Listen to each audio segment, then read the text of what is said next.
بسم اللہ الرحمن الرحیم۔ پیارے بچوں، السلام علیکم۔ آپ سب کیسے ہیں؟ امید ہے آپ سب خیریت سے ہوں گے۔ اللہ تعالیٰ آپ سب کو اپنی حفظ و امان میں رکھے، آمین۔ پیارے بچوں، یہ ہمارا تعلیمی سلسلے کا 7واں ہفتہ ہے، اور پچھلے لیکچر میں ہم لوگوں نے نظم بہادر کسان، اس کے سوالات کے جوابات اور سوال نمبر 2، اس نظم کو کہانی کی صورت میں تحریر کیجیے کیے تھے۔ امید ہے آپ بچوں نے یہ کام یاد بھی کر لیا ہوگا اور اردو کی نیٹ کاپی پہ لکھ بھی لیا ہوگا۔ تو آئیے چلتے ہیں اپنے اگلے سوال کی طرف۔ سوال نمبر 3 ہے، درج ذیل کو اپنے جملوں میں استعمال کیجیے۔ بیٹا، جملے ایک تخلیقی کام ہے۔ آپ بچوں کو جملے بنانے خود سے آنے چاہیے۔ نمونے کے طور پر ایک جملہ میں بنا دیتی ہوں تاکہ آپ کو جملے بنانے میں مدد ملے۔ پہلا لفظ ہے زمانہ۔ زمانہ وقت کے ساتھ بدلتا رہتا ہے، یا اس کا یہ جملہ بھی ہو سکتا ہے، زمانہ جاہلیت میں لوگ بتوں کی پوجا کرتے تھے۔ ہمیں ہر گھڑی اللہ تعالیٰ کا ذکر کرنا چاہیے۔ کسان کھیتوں میں ہل چلاتا ہے۔ کڑی دھوپ میں درخت کا سایہ ایک نعمت ہے۔ کسان سخت جان ہے۔ ترکاریاں، ہم نے اپنے باغیچے میں بہت سی ترکاریاں اگا رکھی ہیں، یا پھر میری امی بہت مزے کی ترکاریاں بناتی ہیں۔ یہ کام بیٹا آپ لوگوں نے اردو الف کی کاپی پر کرنا ہے۔ سوال نمبر 4 ہے، درج ذیل اشعار کو نثر میں تبدیل کیجیے۔ نثر کسے کہتے ہیں؟ عام گفتگو، جیسے ہم عام بولتے ہیں، جملے کی شکل میں اس کو لکھنا۔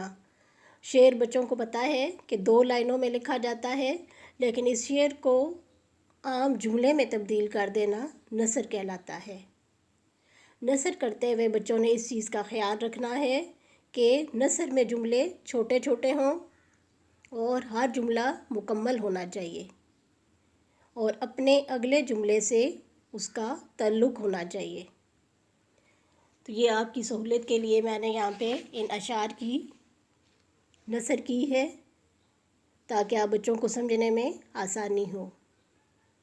نظم کا نام بہادر کسان، شاعر کا نام حفیظ جلندھری، عنوان نثر۔ سوال کیا ہے؟ درج ذیل اشعار کو نثر میں تبدیل کیجیے۔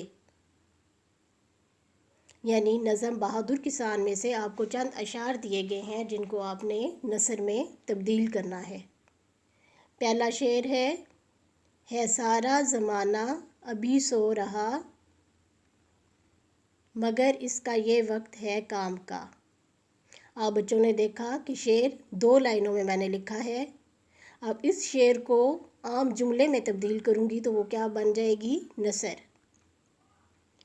ابھی سارا زمانہ سو رہا ہے، مگر اس کا یہ وقت کام کا ہے۔ نثر آپ بچوں نے دیکھی کہ ایک ہی لائن میں نے لکھی ہے۔ جب آپ کی ایک لائن ختم ہو جائے تو اگلی لائن میں جانا ہے۔ شعر نمبر 2 ہے، کڑی دھوپ چاروں طرف چھا گئی، ہوا جس کی گرمی سے تھر آ گئی۔ اب اس کی نثر کیسے ہوگی؟ چاروں طرف کڑی دھوپ چھا گئی ہے، جس کی گرمی سے ہوا تھر آ گئی ہے۔